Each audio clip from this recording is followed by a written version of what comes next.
All right, second question. We TOL, man, we trying to build the brand and reach the people as well. What would be your best advice for our platform to use the digital assets, things like that?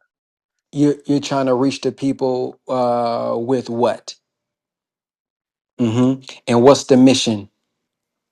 And a better scope of things, reaching the community through various outlets of business as well as therapeutic approaches. I mean, therapeutic initiatives with a corporative approach. So, we spoke earlier in regards to the trade school, and then I told you that I'm into medical billing and coding and things of that nature, and we had a brief, discussion about that. And I told you at one point in time I thought about teaching medical billing and coding, and then I debated on going the digital route with just having videos in regards to that. And then also we have financial conversations throughout the week. We have quite a few business owners that are on the team, and we try to ethno aggregate together and pull our resources together, not only to create this corporation, but also utilize those different outlets to reach individuals within our own communities, families, friend groups, and things of that nature. So I take it that his question is based in what would be a good direction to go, or let's say different methods that we could use in order to gain the traction or the attention as far as what we do online. What's your mission in one sentence? Change and spreading wisdom amongst our people. And spreading what wisdom?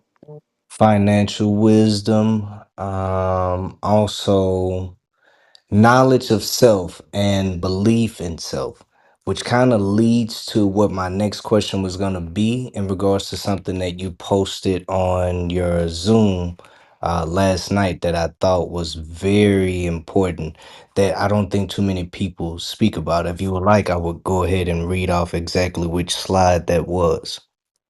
Okay. And so change, influence people. What is the outcome that you guys want from the platform, from the person? So if I'm listening to what you guys are doing, what is the outcome or transformation you want to take place? Networking with not necessarily just within our collective, but networking with everyone that we come in contact with, utilizing the resources that we have across the country and also outside of the country, and hopefully creating a ecosystem that is beneficial for our demographic rather than, let's say, just saving the world per se, like taking care of home first before you go out and get involved in other things. Understood. And when you say networking, what do you mean exactly? Now for me that would be, let's say if we hear a if personally hear a conversation about logistics, and I'm not into logistics, but I do know individuals who are that may be able to utilize the information that's being given, or even placing those individuals within the same room, the same conversation, or getting them on the line to hopefully establish a line of business between each other and seeing them take that and growing from that standpoint. Got it. Okay, now I'm clear. So what I would suggest is number one, figuring out what problem you guys solve and make it super clear so that everybody on the team knows exactly what the problem is. Everybody on the team knows exactly what the mission is. Everybody on the team knows exactly what the outcome is for what this movement is doing. The reason I began to get into like consulting mode, meaning that I ask you questions, because if I gave you a blanket answer, it would just be half because I don't have enough information. So I have to ask you questions to gather to understand what you guys really want. Because if I was to tell Siri, hey Siri, um, how do I get to whatchamacallit?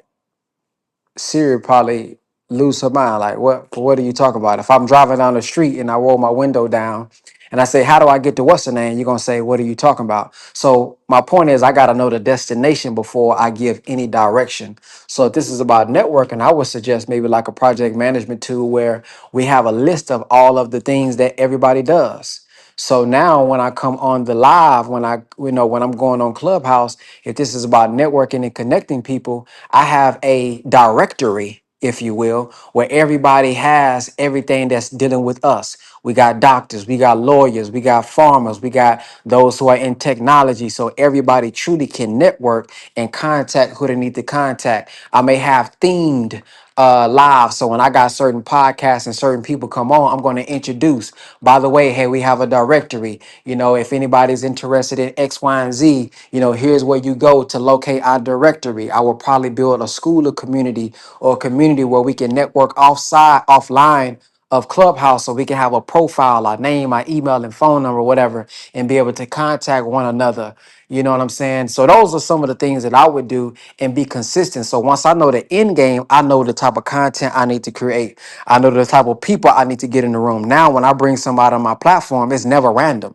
If it ain't got nothing to do with towards networking, I know it's probably much more than networking, but I'm using this as a example. If it ain't got nothing to do with bettering and growing this network, I wouldn't bring them on because I'm not here just to get numbers. I'm here to get to networking. So once I know the end goal, now all of my actions is going to be in accord with my end goal. Everybody I bring on, my announcements, when somebody comes in, hey, we got 190 people. I just want to, let you guys know. Thank you guys for coming on. We do have a network. If anybody's into X, Y, and Z, we would love to get your name, email, and phone number, what you do on the form. I create a form. The link is in the bio. Make sure you click it. We would love to network with you. Boom. Then what I would start to do, I would start to build out maybe even events where we can meet each other. So being on this all day on Clubhouse and Voice is great. It's amazing. But man, what if we start to grow this thing to 200 members, 300 members, and maybe every quarter, man, we're going to do an in-person event where, man, I know your voice, brother. Man, I've been listening to you for 2 years. You finally get to see me in person. We get to network, look at each other businesses and things of that nature. That's how I would grow it if it's about networking. So I would always start with the end in mind and make all my content based on that, all my interviews based on that. When I got somebody coming on, I'm already knowing, okay, look, I got a text list. What are you interested in? You interested in tech? Okay, well, I'm finna go find a brother off Instagram and he gonna be talking about tech tonight. And because I got your name, email, and phone number and you segmented on the back end, I'm finna send a blast text message to everybody who said they was interested in tech. You need to be here tonight. Everybody who's interested in agriculture, I got a brother that's a farmer that's gonna be teaching us about X, Y, and Z. Everybody who got on our list and said they interested in agriculture, I'm about to shoot y'all an email and text message. Boom, because now I own that data. I'm not just hoping that people see the flyer on my Instagram. I'm not just hoping that people happen to be on Clubhouse. No, I got real data and I'm finna hit you directly because we really trying to build this thing. So that's how I would go about doing it.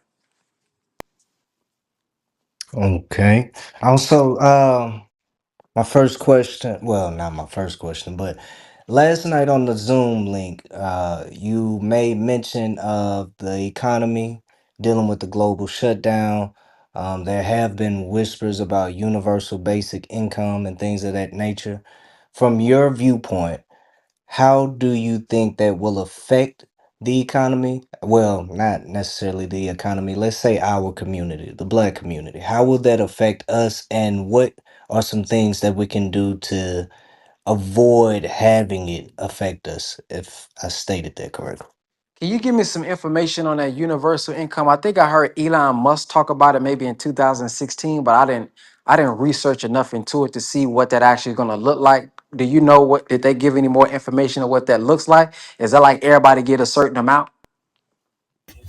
Yeah, it's a income, whereas kind of like it is right now. We kind of see everything kind of shutting down, and people not getting certain incentives that they supposed to have. So eventually, supposedly, everything is supposed to shut down, and when it comes back, everybody's supposed to be on this program. They already put it into. They already passed the bill for it, so it's just a matter of time right now. So What but what does that look like though? Like what is the program? It says it's a social welfare proposal that will provide all citizens with a regular minimum income payment, regardless of employment or income status.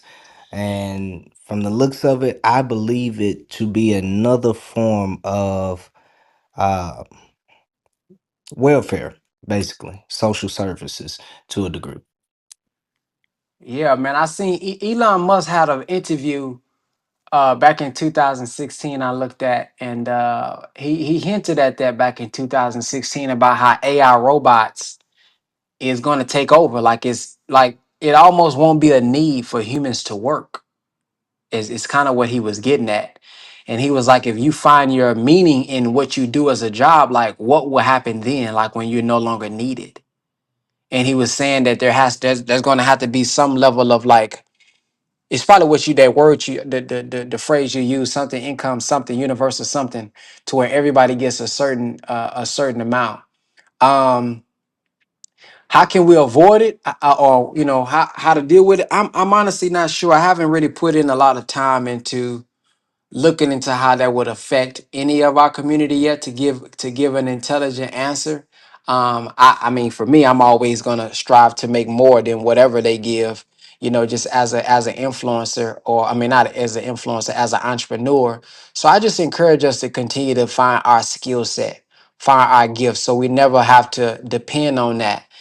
That can just be extra. If they move that way, okay, great. I know services is still going to be needed, businesses is still going to be needed. So even if they did come up with some universal income that they want to give to everybody, people still are going to need, services and things of that nature. So even if AI technology is coming, I know several businesses personally that's doing multi-millions, but they still don't understand AI. They still have not integrated AI. I know people that's making 6 and 7 figures that still don't know the basics of Chat GPT. And some of us do, and we ain't making, maybe $10,000 a month. But we know Chat GPT like a mug. We talk to it every day. So really understanding business. The Honorable Elijah Muhammad and our Savior has arrived said we must get must get a business mind, a creative mind, right? So, if we're saying that we are, the Asiatic black man, the maker, the owner, the cream of the planet Earth, what am I making? What am I owning? From the cream of the planet Earth, I got to rise to the top. So just finding ways, man, no matter where the economy is, although AI is coming, that don't mean that people don't need the AI worked on. It don't mean that people don't need to learn how to integrate the AI. It don't mean that the AI still don't need to be managed. The AI still got to be managed to ensure that it's saying and doing the right thing. So you may not be able to get away in the new modern reality with an old mindset and them old skill sets. You're gonna have to upgrade them skills. The days of I'ma just get a warehouse job may be over soon. There are robots that are moving boxes in warehouses. We done seen them video where they got robots that can move them boxes now. So where we used to always, at least me, I used to say, man, if anything happened, I can at least get a little warehouse job. Not today. I mean, maybe today a little bit, but not soon. They testing may not be there yet with the trucks, the AI trucks, but the fact that they testing it, it's on their mind. In Fort Worth, I think they already have a McDonald's that got AI robots taking the orders or something like that somewhere in Fort Worth. So we seeing what's taking place, but the robot still got to be worked on. They ain't gonna just have a robot and never check on it for 5 years. Somebody got to make sure it's right. So just doing research, man. The same way we had to learn how to get a job. I mean, learn how to drive a car. The same way we had to learn social media. The same way we had to learn Clubhouse. We may have to learn other skill sets so that we can become valuable in a new reality. Now, a lot of people are gonna lose their job, unfortunately. They will. They're gonna lose jobs because they don't want to put the time in and upgrade. They don't have the will and desire to go study and do things. And they may be left behind. But the minister said that. He said, if you don't get in line with the modern technology, you will be left behind. He said that decades ago. So that's just what I think about the whole situation. Even if they go to that, with our economy, businesses are still going to be needed. So you need to make sure that you down to the modern time in creating businesses and solutions that's needed for now, not what was needed back in 1960. Hey Ben, This is my last question, man. So with the technology and the inventions, right? You saw the guy that make the water. I think his name is Moses West. You see the other cat out in I think he in Atlanta that made the gas, the fuel out of the plastics.